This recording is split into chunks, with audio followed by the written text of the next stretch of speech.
the more we have consumer confidence down, business confidence down, the more we have risks of fuel shortages, the greater the risk that we use the word get back into recession again.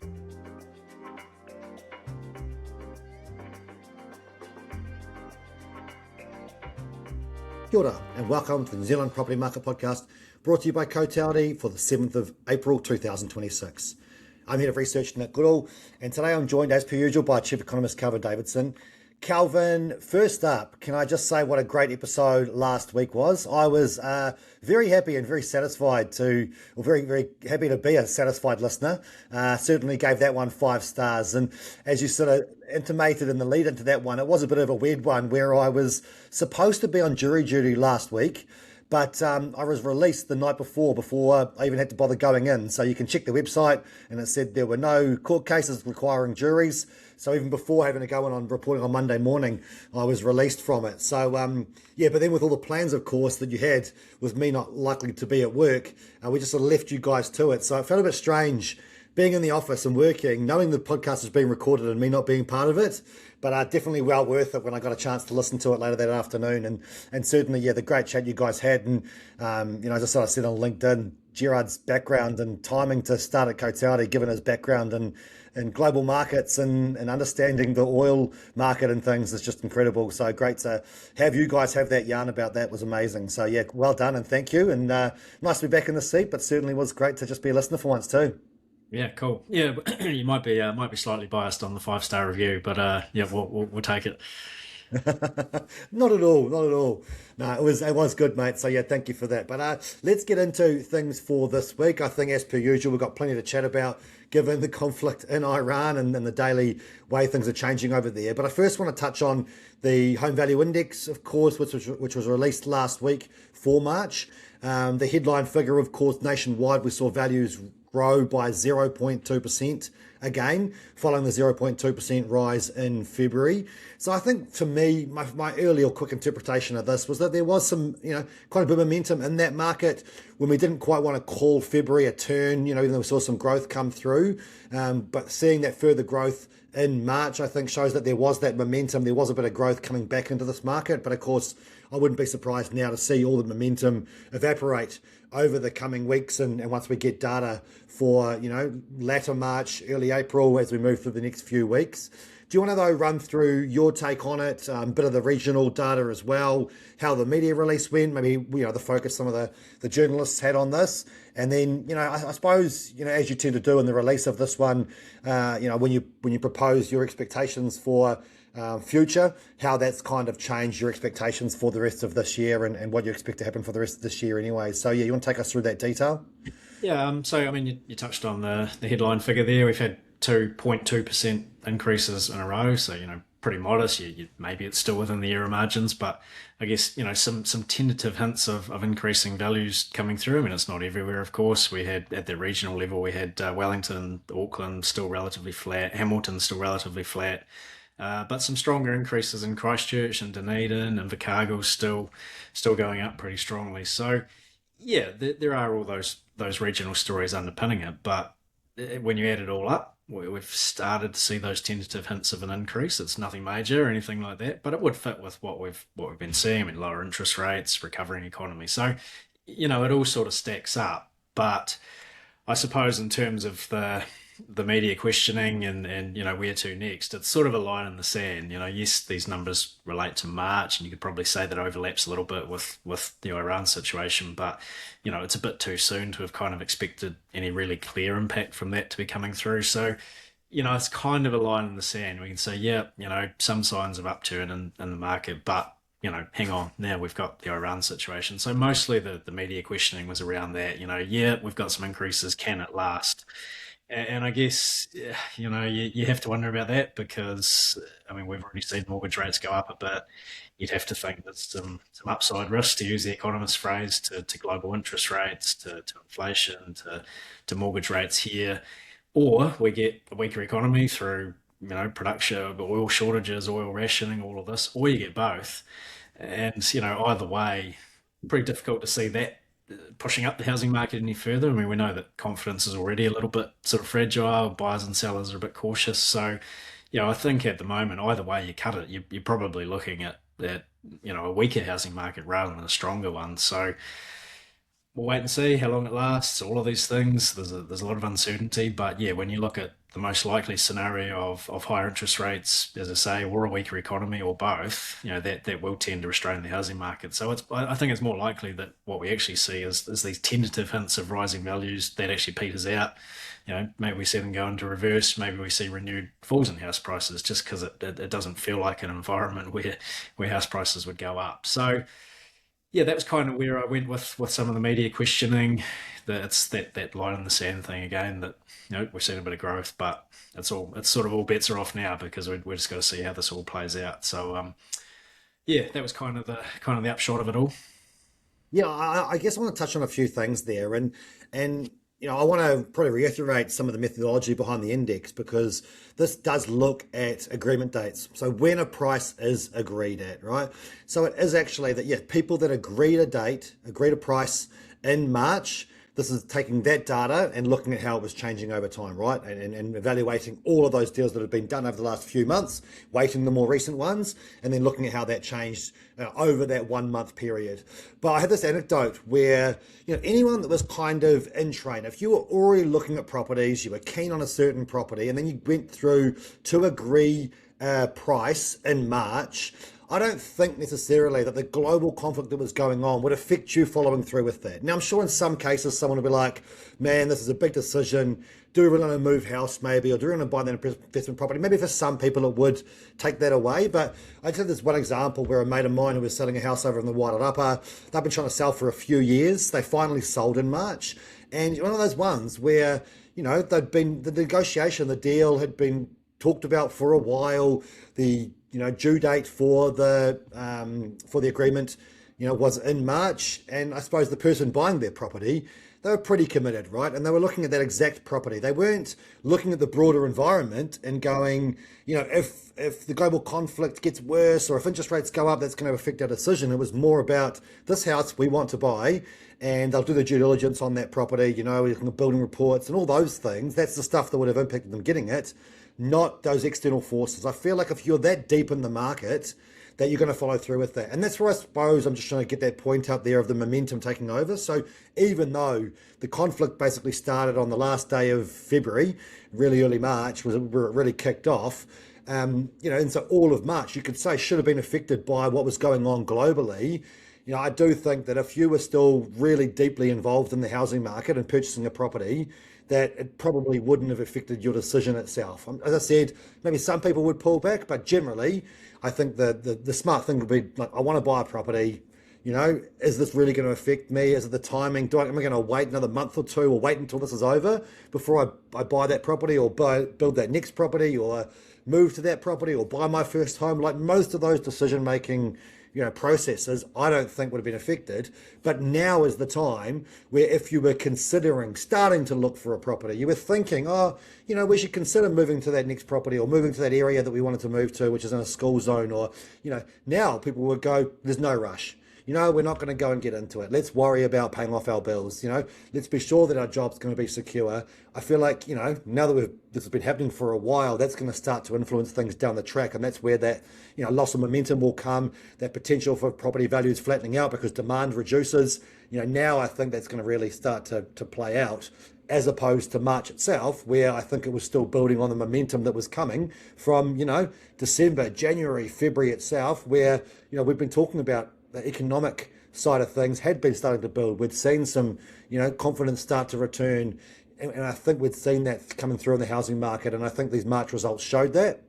But absolutely, things now are started to turn. And when you look at the more fast reacting economic data, those are showing, with the confidence data in particular, that's showing that, there's been a massive whack to people's expectations and confidence, and that's going to flow through to the economy and through the housing market as well. So I think that's the take for me.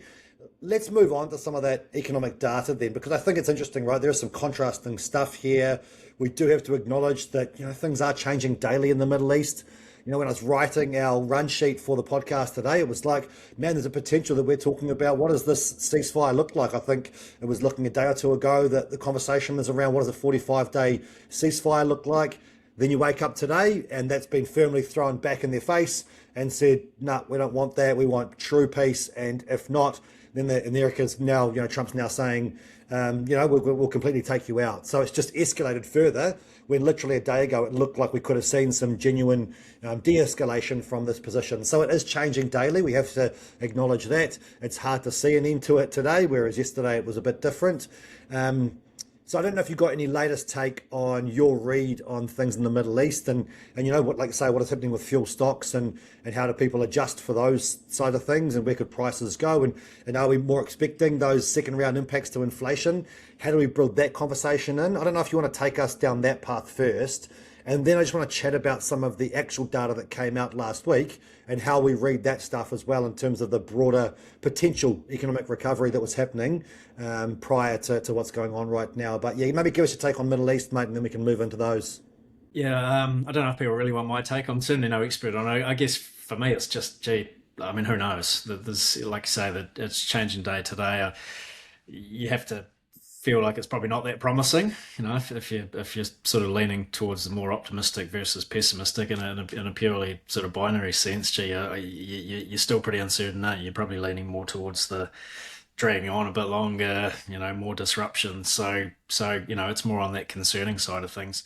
I guess, and the longer it goes on, we've talked about the risks of higher inflation and, it's already baked in the cake. We've already got higher inflation, but then it's those second round impacts. But also, the longer it goes on, risks of fuel rationing, shortages, I just start to think more about the recession type risks and actually which would weaker economic activity will all else equal bring down inflation. So yeah, there's definitely a balance here. I mean, we'll talk about the Reserve Bank's decision coming up, but those are the factors they're obviously going to have to weigh up in terms of their decisions, not only this week but in the coming weeks too. So yeah, I mean, uncertain. Who knows? We just have to hope it comes to an end pretty soon. But even then, I think it's probably important to keep in mind that there has been destruction. There have been, production facilities, bombed, put on hold, broken. They need to be fixed up. There's going to be. It's not as if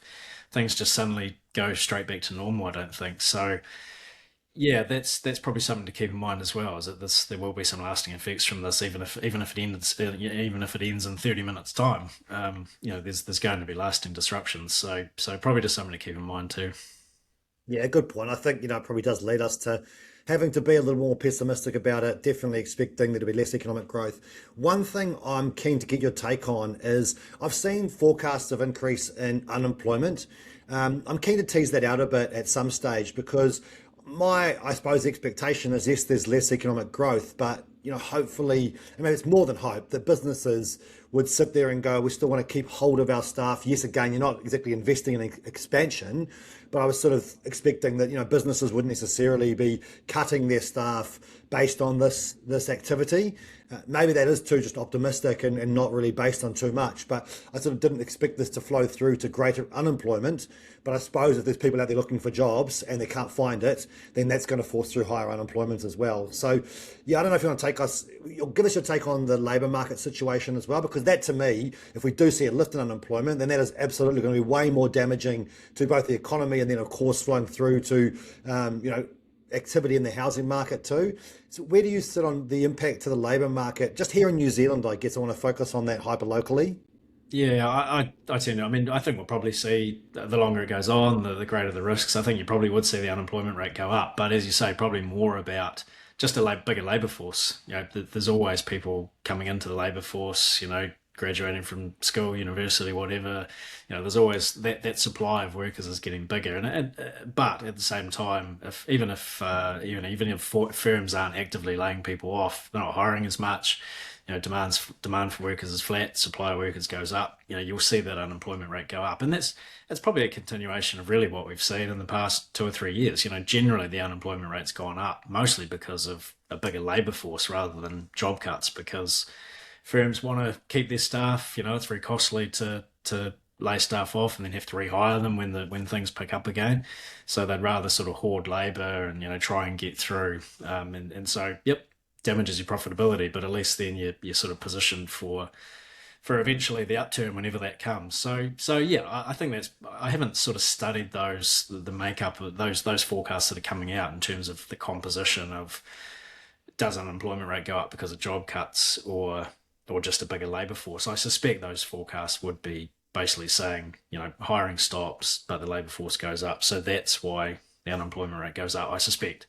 So, it's still not good, but yeah, it's not as bad as actual job cuts. So, but again, there's the big caveat of, well, who knows, longer it goes on, the risk of actual job cuts would rise for sure. So, yeah, I think I think we might have even talked about it a couple of weeks ago. Whenever the latest labour market figures were out, if there's such a thing as a good rise in the unemployment rate, it's probably more of that it's about a bigger labour force rather than actual job cuts. So yeah, we'll see.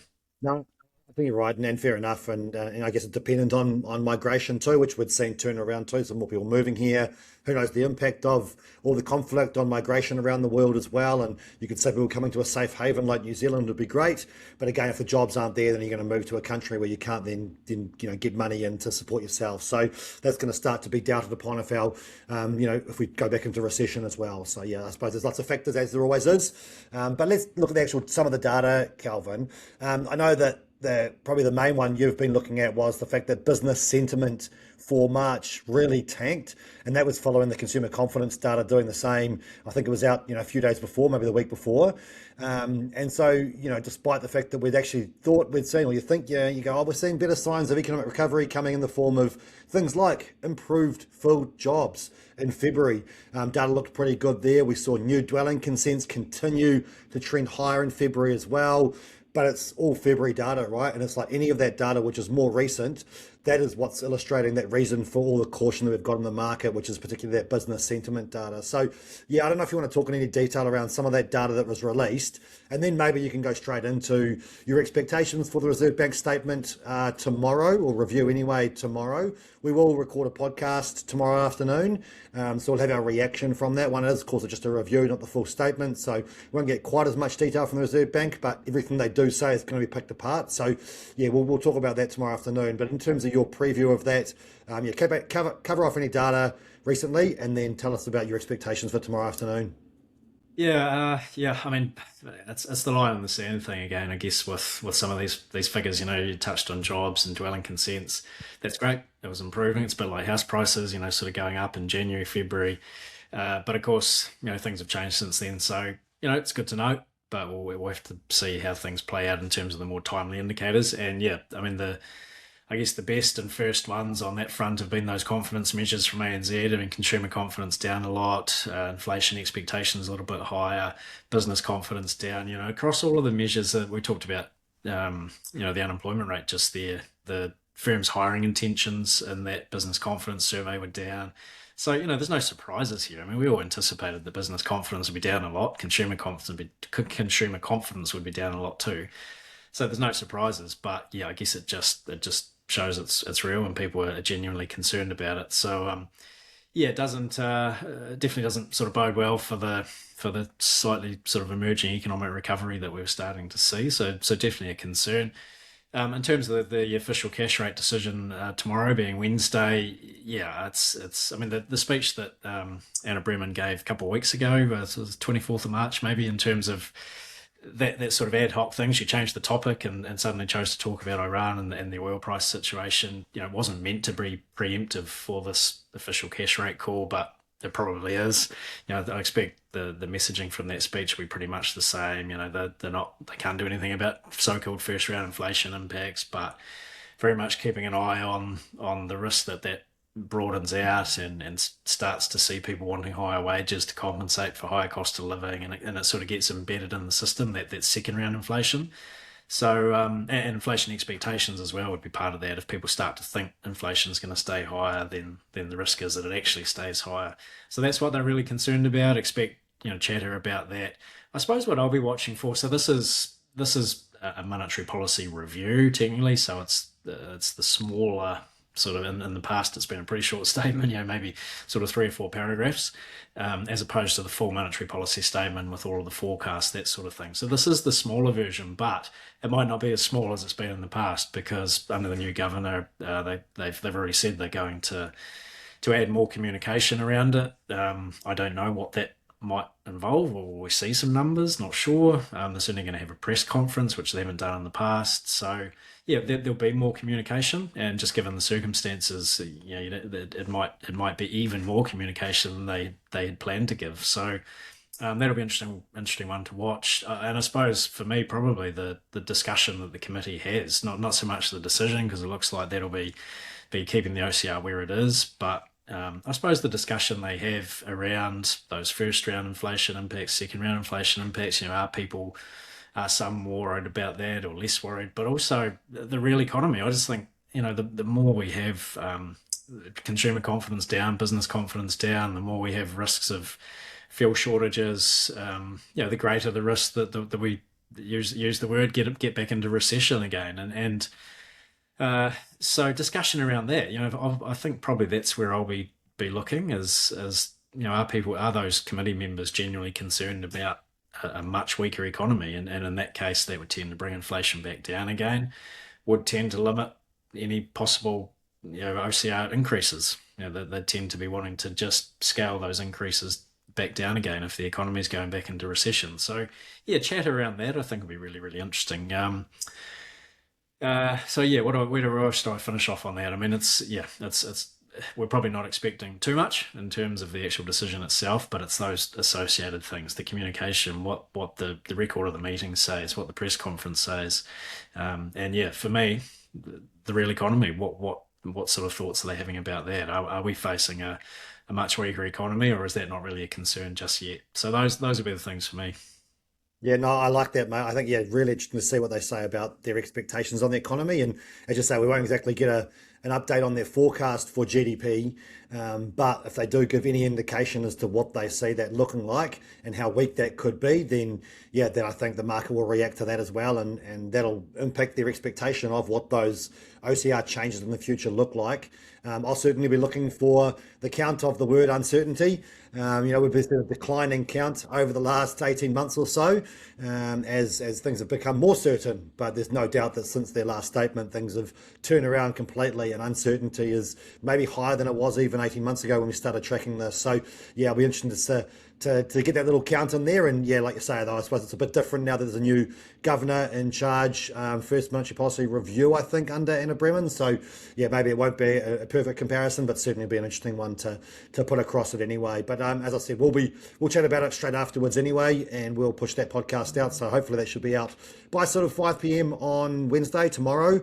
Nice short week this week, but yeah, expect that one in, and we'll give you our take on what they've said, how it might change your expectations, and what to expect from that point onwards. So yeah, we'll hear from them tomorrow. Otherwise, Kelvin, the only thing else I had on my list was the CCCI, the Cordell Cost Construction Index, out tomorrow.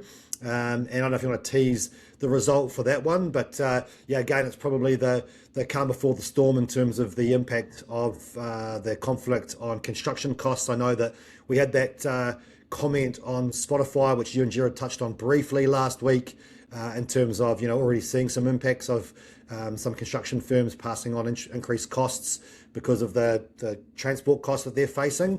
But yeah, that'll be out tomorrow. Anything you wanted to talk about on that one, Kelvin?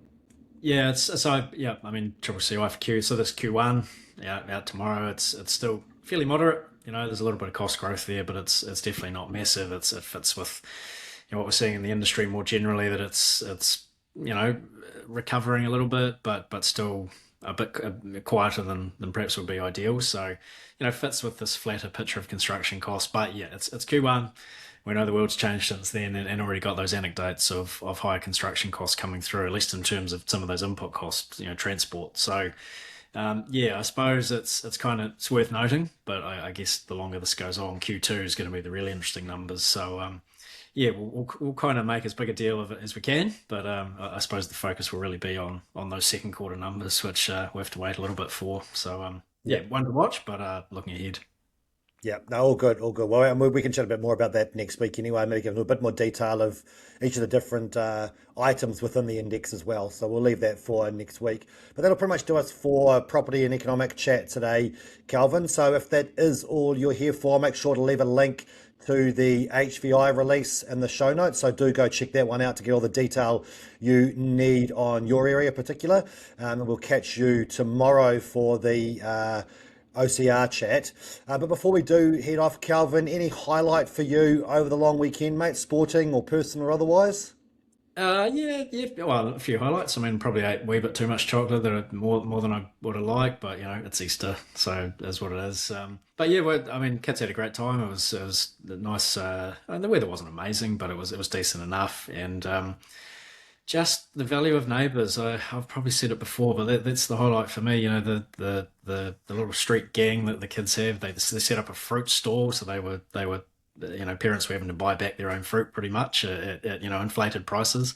But yeah, kids loved it, and maybe they got a few lessons in commerce in there. We tried to disseminate the limited knowledge we have, but yeah, they hopefully got a wee bit of knowledge out of that, and got an ice cream out of it at the end. They pulled their money together and got a wee ice cream. So yeah, it was cool. And so the value of neighbours is really amazing. So I'm really really happy about that and really grateful for that. And yeah. It was a nice Easter. Didn't go away, so we were just at home and pretty chilled. So yeah, it was great. How about you?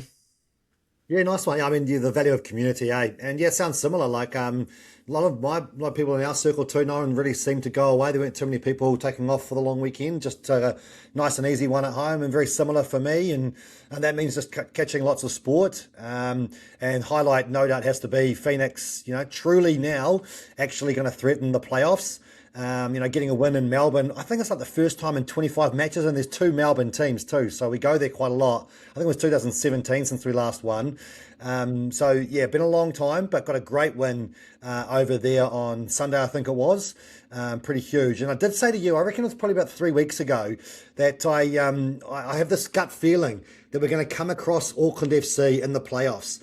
And with us getting 3 points and then dropping some over the weekend, it's still a chance. Now it is pretty slim, and there's ways the playoffs obviously play out that mean they might not even get a chance to meet unless it's in the final, and that might be a little bit too optimistic. But I've just got this feeling, I'm hopeful of us actually meeting Auckland in the qualification semi-final, and I reckon we might get our first ever win against them and in the more important games in the playoffs. So I'm getting it here on record. So if it does happen, I've now recorded it, and I can, I don't know, play that to my mates or say I'll foreshadow it, to the point actually where 3 weeks ago I actually messaged the TAB and tried to get them to quote me odds on the Phoenix getting further in the playoffs, and they weren't able or willing or something to do so anyway. So they gave me a free bet to say sorry they couldn't do it. But that's how how much I don't know, what's the word, I'm hoping this to happen. Even though we've never beaten them, with Greenacre at the helm, I reckon this might be the first time. So yeah, that's where my head's at over the long weekend anyway, mate.